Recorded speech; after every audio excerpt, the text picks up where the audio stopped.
Hey, it's us! But not like us, it's the film Us. I'm such a comedian. Anyway, film begin, and it's an advert, or a commercial if you're American, and it's about the Hands Across America, which is going to be really vital to the plot, although it actually isn't. So let's immediately go to 1986, where Big Daddy is chilling with his very coherent and very confidently spoken child, which is actually really important to the plot hole later, and they're at a fun fair doing fun things on a fun day. So they decide, you know what, let's go have a walk. But Big Mama says, oh, I need to go squeeze one out, and then tells Daddy to look after their midget. And he's like, yep, I'll look after the midget. And then immediately turns his back to whack off some moles, ignoring his child. So obviously that kid's like, you know what, I'm going to head out. But where is she going? To the beach, of course, where there's some very scary hall of mirrors, just like right there. And then she walks in, which is like really stupid because that place is about as suspicious as a sleepover at a strange looking priest's house. Anyway, there's loads of mirrors, but uh-oh, there's also a power cut, so time to head for the exit. Wait a minute, it's all mirrors reflecting the exit sign, so very confusing. But don't worry about it, guys, because she's found another girl who's going to help her, so we'll pick that scene up later. It's the present day, and we're now with the Jetsons, and they're turning up at their summer house where Mama Jetson used to live as a kid, and Brick House, who is literally a brick house, totally dabs to embarrass his children, which, I must say as a father myself, is totally life goals. But wait a minute, we're flashing back to Mama Jetson's childhood again, and she's playing while her parents are telling the doctor man that she's totally not talking anymore. So obviously indicating to the viewer that she underwent some major trauma in that playhouse. Back to the normal day, and they're talking about going to the beach, but Brick House has a better idea, because he's got a boat which is really cool, although it has engine troubles. So instead of going on Boating McBoatface, they go to the beach instead, and they're now in a car where Dee Dee says the government are putting fluoride in the water to control our minds, which is really interesting because I also heard that they put chemicals in there that turn the friggin' frogs gay. But look out, there's a dead body being loaded into an ambulance and well, that was in full view, no body bag or anything. It's beach time and it's a pretty nice day for a sandcastle now, isn't it? But wait a minute, it's that building Mama Jetson went inside as a child. And it's still standing without a day of corrosion, which is amazing. Oh, that's really scary for her. Anyway, so now they're actually chilling with some friends who seemed like pretty cool. But where did Turbo Kid go? He's off to have a walk, but what the shit? It's a beach scarecrow with like bloody hands and a glove on, which is very mysterious. Well, that went absolutely nowhere because they're now back in the house and it's nighttime, so off the bed the little shits go. And as Brick House lays on the bed, or should I say he takes up the entire bed because he's literally a brick house, Mama Jetson is saying, I want to go home because she has big trauma from her childhood here. And tells Brick House when she was smallier and went into that hall of mirrors, there was another girl in her. And shut that front door! The other girl looked just like her. And it was so scary, Mama Jetson says she lives in constant fear that that little bitch will come looking for her. But Brick House says he'll kick that kid's ass right in the head if she ever came near his wife, which is very commendable. Well done, man. But there was a coincidence right there, because there's a power cut at that precise time, and Turbo Jetson runs in saying there's a girl in the garden. Oh wait, sorry, wrong film. He says there's a family on their driveway, and oh my god, there actually is. So now Brick House is asking, who the hell are these guys? But Mama Jetson, she's proper shook to shit and says, Dee Dee, give me your phone, and then immediately calls the police, which is actually an incredibly smart idea. Doesn't save the plot though. So Brick House, being literally the size of an M1 Abrams tank, decides to go outside to politely ask if he can help them, because obviously he's a nice guy. But they don't answer. Oh, that's very mysterious right there, that is. Brick House goes back inside now, and they're totally scared. Like, proper shook scared. And it's finally a horror film where they actually grab real weapons, which is a baseball bat. And if only they lived in a country where they had literally the Second Amendment giving them guns. So now we're going to go back to Brick House, and he goes outside again. And he's not as polite as before. And it turns out that weird-ass family don't even give two shits about potentially getting bonked by a baseball bat. So then they just split up and run into the bushes and shit. And Brick House, he goes, hell nah, all the way back into the house because that was scary. Oh my god, there's a gimp kid in the window, and now someone is whistling while approaching the front door, who knew precisely where the key was, and Now the door's opening! Quick, Brickhouse, block it, you utter tank! But he gets a sneaky one pulled on him with that baseball bat straight to the knee. And wait a, what? It's him in a red jumpsuit! That's really weird and scary at the same time. And like legit, actually, it's actually good like horror suspense right there. Which is a shame because it literally gets retarded later. Now those red jumpsuit Jetsons are in the house, and Evil Mama is totally holding scissors with one glove on. And she does gestures for them to sit down while Gimp Kid sets a fire. And look, she's now talking, but it sounds like someone chewing rocks while breathing inwards. It sounds almost unnatural, which is very important for the plot hole later. And she's saying once upon a time, there was a girl, and that girl had a shadow. They were like totally connected as well. But when the shadow left, the girl had to eat like raw rabbit and stuff, while the shadow got really neat Christmas toys and shit. So they're like totally shook. But Brickhouse is a reasonable man though, and he says, if you want, I'll give you some money, and you can go buy yourself a new Fisher-Price toy, and totally take my boat. But evil Brickhouse goes full retard, making like a walrus sound. So Evil Mama tells Mama Jetson to tether herself to the table with some handcuffs, while Evil Brickhouse is totally gonna kill good Brickhouse by dragging him off screen. And it's really big scary time. And now Evil Mama Jetson tells Dee Dee to run, which she does, while Evil Dee Dee walks very slowly to catch her up, and then obviously catching her up to kill her. So basically has no chance of catching up since she's walking extremely slowly. And it's now Turbo Jetson's turn too, so he better get the fuck out of there. Back to Brickhouse, and he's gonna die. Like, really die. Wait, nope, sorry. He just gets punched in the face so he's not dead at all. And it's, he'll live to fight another day instead of like just getting killed right there and then like the whole logical reasoning of, I'm gonna kill you, but please, not right now. I'm gonna transfer you to somewhere else to do it, which I don't get it. So let's check in with Dee Dee. And she's certainly covered a lot of ground while running from evil Dee Dee, who was walking very slowly, remember. But wait, no, sorry. She actually caught her up and is now like ahead of her because of reasons. Which is actually amazing, since surely if they're the same person, then they'll both have the same endurance and speed, meaning they could actually theoretically never catch each other up. It doesn't matter, because this is really intense staring time. But she's saved by a redneck saying, "Oi, you little shit, get off my car." And obviously Dee Dee goes, you know what, I'm out. Quick, Evil Mama Jetson is now explaining what she wants, and she says she wants to be untethered. But what does that even mean? We'll find out soon enough, I suspect. Scene transmission, because it's a bin bag, and that's pretty cool, I like bin bags. Wait, no it's not, it's Brickhouse, and evil Brickhouse has brought him onto the lake for a romantic murder. But oh no, the motor just broke down because it broke down earlier, remember? So setting up that entire scene. And that gives ample time for evil Brickhouse to get a bat straight to the nugget. And now the evil guy's in the water and Brickhouse is safe. Hold up. That motor just spontaneously turned itself back on and threw Brickhouse into the water. So like now he's in the same water as evil Brickhouse. How will he survive this one?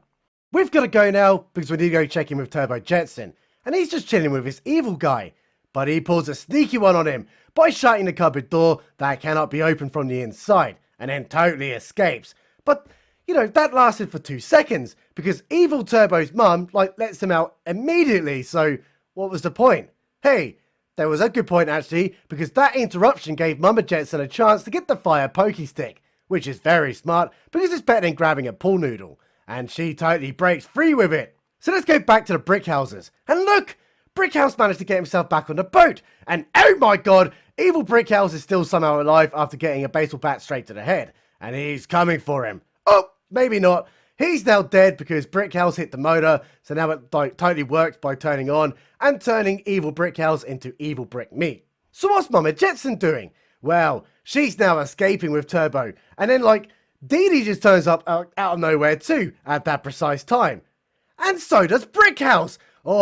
That was a very good convenience right there. So on the boat they go to escape in the lake. But where do they go though? They go to their friend's house who have just been deleted. So pokey stick to the face of evil bigot man. And quick kids, he's not dead. And he has totally stolen Mama Jetson. So get the fuck out of there, says Daddy. While he totally lures the evil man into the bushes. But fuck they do, because they totally enter the house at the first opportunity and then arm themselves with a golf club and a crystal. Does Dee Dee need a golfing handicap? Like shit she does, because she literally just knocked that bitch out. And then also that bitch. Oh, she's actually a hard nut. What's Brickhouse doing? Well, he's lured that evil dum-dum head bigot man onto a boat and then totally fires a flare at him. But the flare doesn't do anything but like whiz around. So it doesn't work then. And it's totally fighting time. But where is Mama Jetson? Oh, she's tied to a bed while that like evil bigot lady is totally going to kill her too. But don't worry guys. Dee Dee just turned up and then totally like, oh, I'm going to bonk you with this golf club. But that evil lady is super strong and is totally going to do a murder right now. But Turbo uses that crystal therapy. So like she's now dead. And actually for real's dead. Like not a fake out dead. Totally dead. And hey, Brickhouse won that fight too off camera. So it's time to sit at a table in full view of anybody walking by while they call the police. But they're too busy ignoring the Epstein Island Black Book to help right now. And then the Jetsons like, they just work it out. They go like, everyone in the country must have a twin. And hey, even the TV confirms it, where news lady says that they all have red jumpsuits on and totally all have scissors. Which is actually incredible because like, the US population is 330 million. So that's 330 million scissors orders right there, which no one found suspicious. Or is this entire plot a conspiracy by Staples to drive up stationery sales? I knew it was them all along! So they discuss what to do, and Mama Jetson says they should totally go to Mexico and take the coast road down there. But Brickhouse says no, we have loads of foods here, so like, why not just stay? And Mama Jetson says, shut the fuck up, we're going. So while you're at it, why not take the most unreliable car in the entire world? A fucking Land Rover! And it actually started, which is actually quite amazing. But look out! It's evil Dee Dee! So time to ram that bitch. But she managed to climb on the roof, which is actually incredible because I've seen those YouTube videos where people try that and then totally get deleted. Anyway, she's now on the bonnet trying to do a murder on Dee Dee, who then handbrakes her off. Then like Mama Bear goes, I need to go check. I'm going to get out of the car and check. And it's like, why? The Land Rover only has like 20 miles until it breaks down. So like, just get the fuck out of there. It doesn't matter if she's alive or dead because you're in a car. She just found evil Dee Dee in a tree and she's now dead for realsies, can never come back. And actually she doesn't come back, which is good. I like that element. If you kill someone, they're fucking dead. They don't come back 2 seconds later. Fast forward because it's now tomorrow and they've reached the coast where everyone is dead. But there was a noise. And what the absolute shit, and I mean what the absolute shit, because there's evil Turbo. How the fuck what? Did he hang on the chassis the entire time next to like the exhaust that burns at about 200 degrees Celsius? You know what?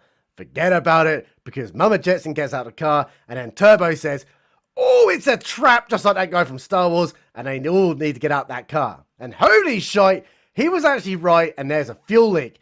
Who would have guessed from a Land Rover? Or did evil Turbo rupture it knowing full well they were going to stop permanently right here and not just like drive off 2 seconds later? And Turbo is actually very smart though, and then puts his arms out and starts walking backwards. But an evil Turbo does the exact same thing because of reasons which we actually find out later. And although it's a bit retarded because it's not consistent. And oh my god, evil Turbo walks straight into that fire and shut that front door because evil Mama Jetson also somehow was like right there. And wow, that's not retarded at all. Like, did she drive there or was she on the chassis as well?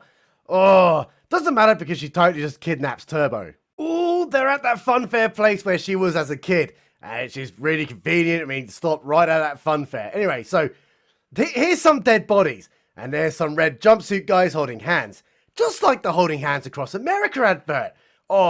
That connecting the dots. So obviously, into the house of mirrors she goes, which is still like fully functional and powered. Wow. And then she also finds a hidden door because of like, she knew it was there. And here's a rabbit. So through it she goes, and it's some kind of underground base, and that's really, really weird. But what the ships, there's even an escalator too, which is fully powered and functional. And like, here's some kind of facility with loads of rabbits running around. And there better be a really convincing argument why they're there and how they survive considering I don't see any rabbit food around or any grass or any shit. Anyway, she goes into the classroom where evil Mama is like totally drawing on a chalkboard and says how nice it must have been to grow up under blue skies and to live free. So here comes the explainer for us guys. It turns out that the dirty, dirty government totally created clones of every American in underground facilities across America, and then tethered them to their living counterparts somehow because of reasons, and then like the tethered actually mimicked the actions of the people above, but then the government closed it down, leaving all those clones alive for again reasons, and somehow they survived. So anyway, here's a flashback where Evil Mama and Mama Jetson are performing the same actions because they're tethered, and now she's saying that she actually started to plan to escape, and she was training those other tethered tards to go kill their counterparts with scissors that they conveniently have, and also they've all got one glove on, which is actually amazing, because who the hell takes orders for 330 million right-hand gloves without questions? Doesn't matter, because they now start fighting, and Evil Jetson is totally kicking her ass, and then immediately runs away, even though she could actually just finish the job right there and then, fulfilling her purpose.